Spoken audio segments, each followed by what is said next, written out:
Hello and welcome back to another episode of Bedtime Stories. My name is Tracy and I'm your host.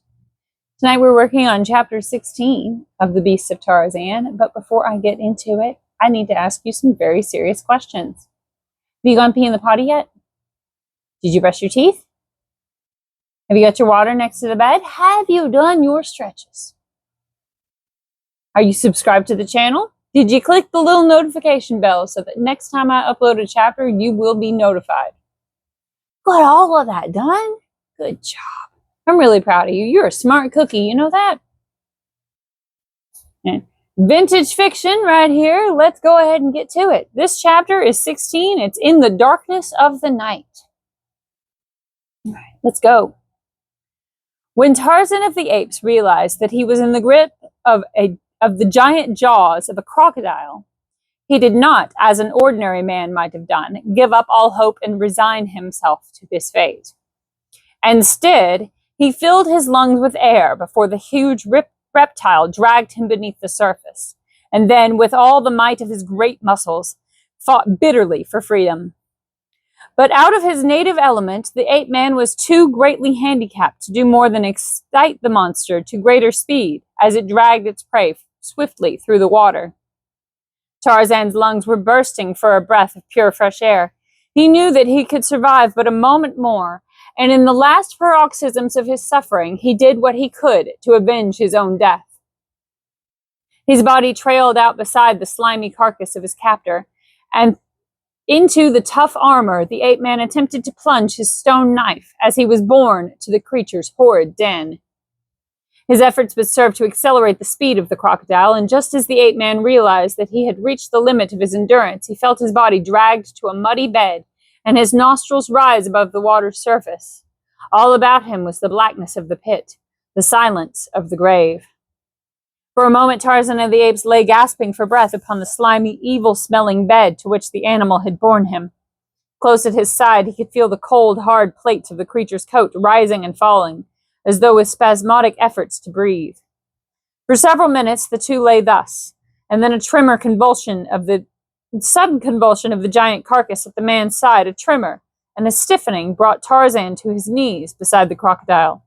To his utter amazement, he found that the beast was dead. The slim knife had found a vulnerable spot in the scaly armor. Staggering to his feet, the ape-man groped about the reeking, oozy den. He found that he was imprisoned in a subterranean chamber, amply large enough to have accommodated a dozen or more of the huge animals, such as the one that had dragged him thither.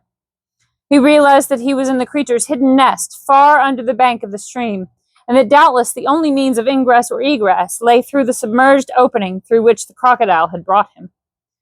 His first thought, of course, was of escape, but that he could make his way to the surface of the river beyond and then to the shore seemed highly improbable. There might be turns and windings in the neck of the passage, or, most to be feared, he might meet another of the slimy inhabitants of the retreat upon his journey outward. Even should he reach the river in safety, there was still the danger of his being again attacked before he could effect a safe landing. Still, there was no alternative, and filling his lungs with the close and reeking air of the chamber, Tarzan of the Apes dived into the dark and watery hole, which he could not see, but had felt out and found with his feet and legs. The leg which had been held within the jaws of the crocodile was badly lacerated, but the bone had not been broken, nor were the muscles and tendons sufficiently injured to render it useless. It gave him excruciating pain, that was all. But Tarzan of the Apes was accustomed to pain, and gave it no further thought when he found that the use of his legs was not greatly impaired by the sharp teeth of the monster. Rapidly he crawled and swam through the passage which inclined downward and finally upward to open at last into the river bottom, but a few feet from the shoreline. As the ape-man reached the surface, he saw the heads of two great crocodiles but a short distance from him. They were making rapidly in his direction, and with a superhuman effort the man struck out for the overhanging branches of a nearby tree. Nor was he a moment too soon, for scarcely had he drawn himself to the safety of the limb than two gaping mouths snapped venomously below him. For a few minutes Tarzan rested in the tree that had proved the means of his salvation. His eyes scanned the river as far downstream as the tortuous channel would permit. but there was no sign of the Russian or his dugout. When he had rested and bound up his wounded leg, he started on in pursuit of the drifting canoe. He found himself upon the opposite side of the river to that at which he had entered the stream. But as his quarry was upon the bosom of the water, it made little difference to the ape-man upon which side he took up the pursuit. To his intense chagrin, he soon found that his leg was more badly injured than he thought, and that its condition seriously impeded his progress. It was only with the greatest difficulty that he could proceed faster than a walk upon the ground, and in the trees he discovered that it not only impeded his progress, but rendered traveling distinctly dangerous. From the old negress, Tambudza, Tarzan had gathered a suggestion that now filled his mind with doubts and misgivings. When the old woman had told him of the child's death, she had also added that the white woman, though grief-stricken, had confided to her that the baby was not hers.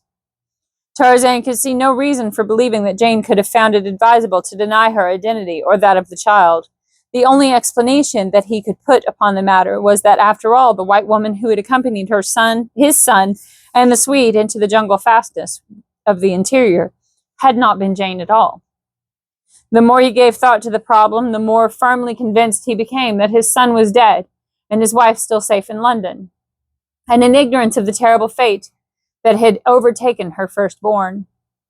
After all, then, his interpretation of Rokoff's sinister taunt had been erroneous, and he had been bearing the burden of a double apprehension needlessly. At least so thought the ape-man. From this belief he garnered some slight surcease from the numbing grief that the death of his little son had thrust upon him. And such a death! Even the savage beast that was the real Tarzan, inured to the sufferings and horrors of the grim jungle, shuddered as he contemplated the hideous fate that had overtaken the innocent child.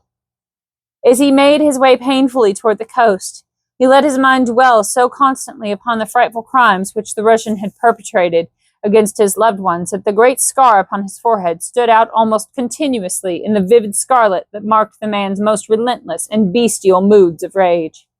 At times he startled even himself, and sent the lesser creatures of the wild jungle scampering from their hiding places as involuntary roars and growls rumbled from his throat. Could he but lay his hand upon the Russian! Twice upon the way to the coast, bellicose natives ran threateningly from their villages to bar his further progress. But when the awful cry of the bull ape thundered upon their affrighted ears, and the great white giant charged bellowing upon them, they had turned and fled into the bush, nor ventured thence until he had safely passed. Though his progress seemed tantalizingly slow to the ape-man, whose idea of speed had been gained by such standards as the lesser apes attain, he made, as a matter of fact, almost as rapid progress as the drifting canoe that bore Rokoff on ahead of him, so that he came to the bay and within sight of the ocean just after darkness had fallen upon the same day that Jane Clayton and the Russian ended their flights from the interior. The darkness lowered so heavily upon the Black River and the encircling jungle that Tarzan, even with eyes accustomed to much use after dark, could make out nothing a few yards ahead of him. His idea was to search the shore that night for signs of the Russian and the woman who he was certain must have preceded Rokoff down the Ugambi. The Kincaid or other ship lay at anchor but 100 yards from him he did not dream, for no light showed on board the steamer. Even as he commenced his search, his attention was suddenly attracted by a noise that he had not at first perceived, the stealthy dip of paddles in the water some distance from the shore, and about opposite the point at which he stood. Motionless as a statue, he stood listening to the faint sound. Presently it ceased, to be followed by a shuffling noise that the ape-man's trained ears could interpret as resulting from a single cause, the scraping of leather-shod feet upon the rounds of a ship's monkey ladder, and yet, as far as he could see, there was no ship there, nor might there be one within 1,000 miles. As he stood thus, peering out into the darkness of the cloud-enshrouded night, there came to him from across the water like a slap in the face, so sudden and unexpected was it, the sharp staccato of an exchange of shots, and then the scream of a woman. Wounded though he was, and with the memory of his recent horrible experience still strong upon him, Tarzan of the Apes did not hesitate as the notes of that frightened cry rose shrill and piercing upon the still night air. With a bound, he cleared the intervening brush. There was a splash as the water closed about him, and then, with powerful strokes, he swam out into the impenetrable night, with no guide save the memory of an elusive cry, and for company the hideous denizens of an equatorial river. The boat that had attracted Jane's attention as she stood guard upon the deck of the Kincaid had been perceived by Rokoff upon one bank, and Mugambi and the horde upon the other. The cries of the Russian had brought the dugout first to him, and then, after a conference, it had been turned toward the Kincaid. But before ever it covered half the distance between the shore and the steamer, a rifle had spoken from the latter's deck, and one of the sailors in the bow of the canoe had crumpled and fallen into the water. After that, they went more slowly, and presently, when Jane's rifle had found another member of the party, the canoe withdrew to the shore, where it lay as long as daylight lasted. The savage, snarling pack upon the opposite shore had been directed in their pursuit by the black warrior Mugambi, chief of the Wagambi. Only he knew which might be foe and which friend of their lost master.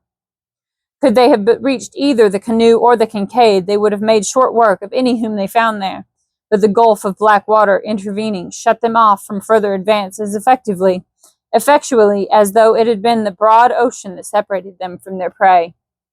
Mugambi knew something of the occurrences which had led up to the landing of Tarzan upon Jungle Island, and the pursuit of the whites up the Ugambi. He knew that his savage master sought his wife and child, who had been stolen by the wicked white man, whom they had followed far into the interior, and now back to the sea. He believed also that this same man had killed the great white giant, whom he had come to respect and love, as he had never loved the greatest chiefs of his own people. And so in the wild breast of Mugambi burned an iron resolve to win to the side of the wicked one and wreak vengeance upon him for the murder of the ape man. But when he saw the canoe come down the river and take in Rokoff, when he saw it make for the Kincaid, he realized that only by possessing himself of a canoe could he hope to transport the beasts of the pack within striking distance of the enemy. So it happened that even before Jane Clayton fired the first shot into Rokoff's canoe, the beasts of Tarzan had disappeared into the jungle.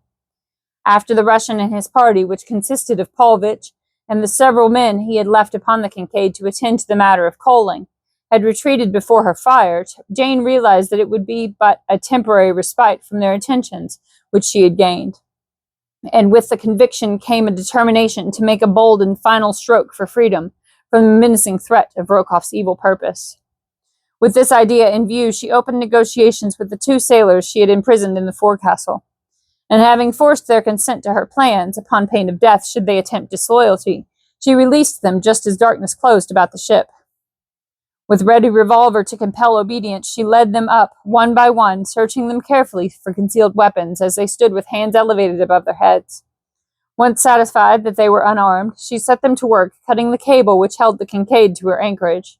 For her bold plan was nothing less than to set the steamer adrift and float with her out into the open ocean, there to trust to the mercy of the elements, which she was confident would be no more merciless than Nicholas Rokoff should he again capture her.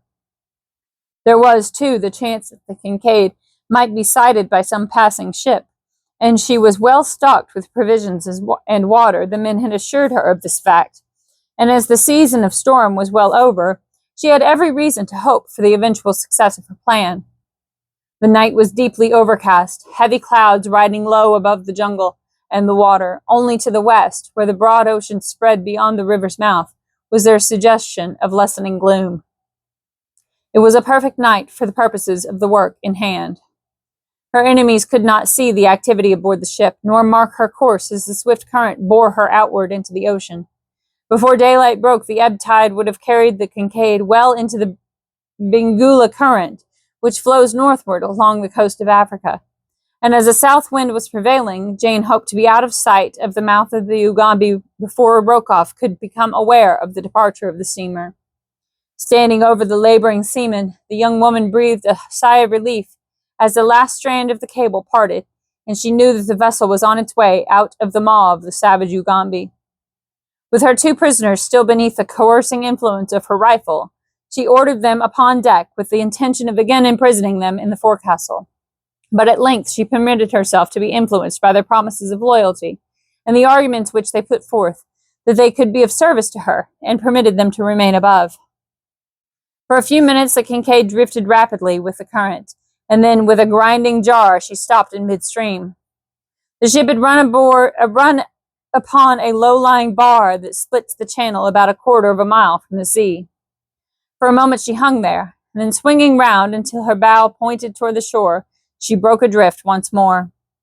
At the same instant, just as Jane Clayton was congratulating herself that the ship was once more free, there fell upon her ears from a point up the river about where the Kincaid had been anchored the rattle of musketry and a woman's scream, shrill, piercing, fear-laden. The sailors heard the shots with certain conviction that they announced the coming of their employer, and as they had no relish for the plan that would sign them to the deck of a drifting derelict, they whispered together a hurried plan to overcome the young woman and hail Rokoff and their companions to their rescue. It seemed that fate would play into their hands, for with the reports of the guns, Jane Clayton's attention had been distracted from her unwilling assistance, and instead of keeping one eye upon them, as she had intended doing, she ran to the bow of the Kincaid to peer through the darkness toward the source of the disturbance upon the river's bosom. Seeing that she was off her guard, the two sailors crept stealthily upon her from behind. The scraping upon the neck of the shoes of one of them startled the girl to a sudden appreciation of her danger, but the warning had come too late. As she turned, both men leaped upon her and bore her to the deck, and as she went down beneath them, she saw outlined against the lesser gloom of the ocean the figure of another man clamber over the side of the Kincaid. After all her pains, her heroic struggle for freedom had failed. With a stifled sob, she gave up the unequal battle. And that's the end of chapter 16. Good night. Sleep tight. Don't let the bed bugs bite. And if they do, you bite them back. I love you so very much. Sweet dreams. Good night.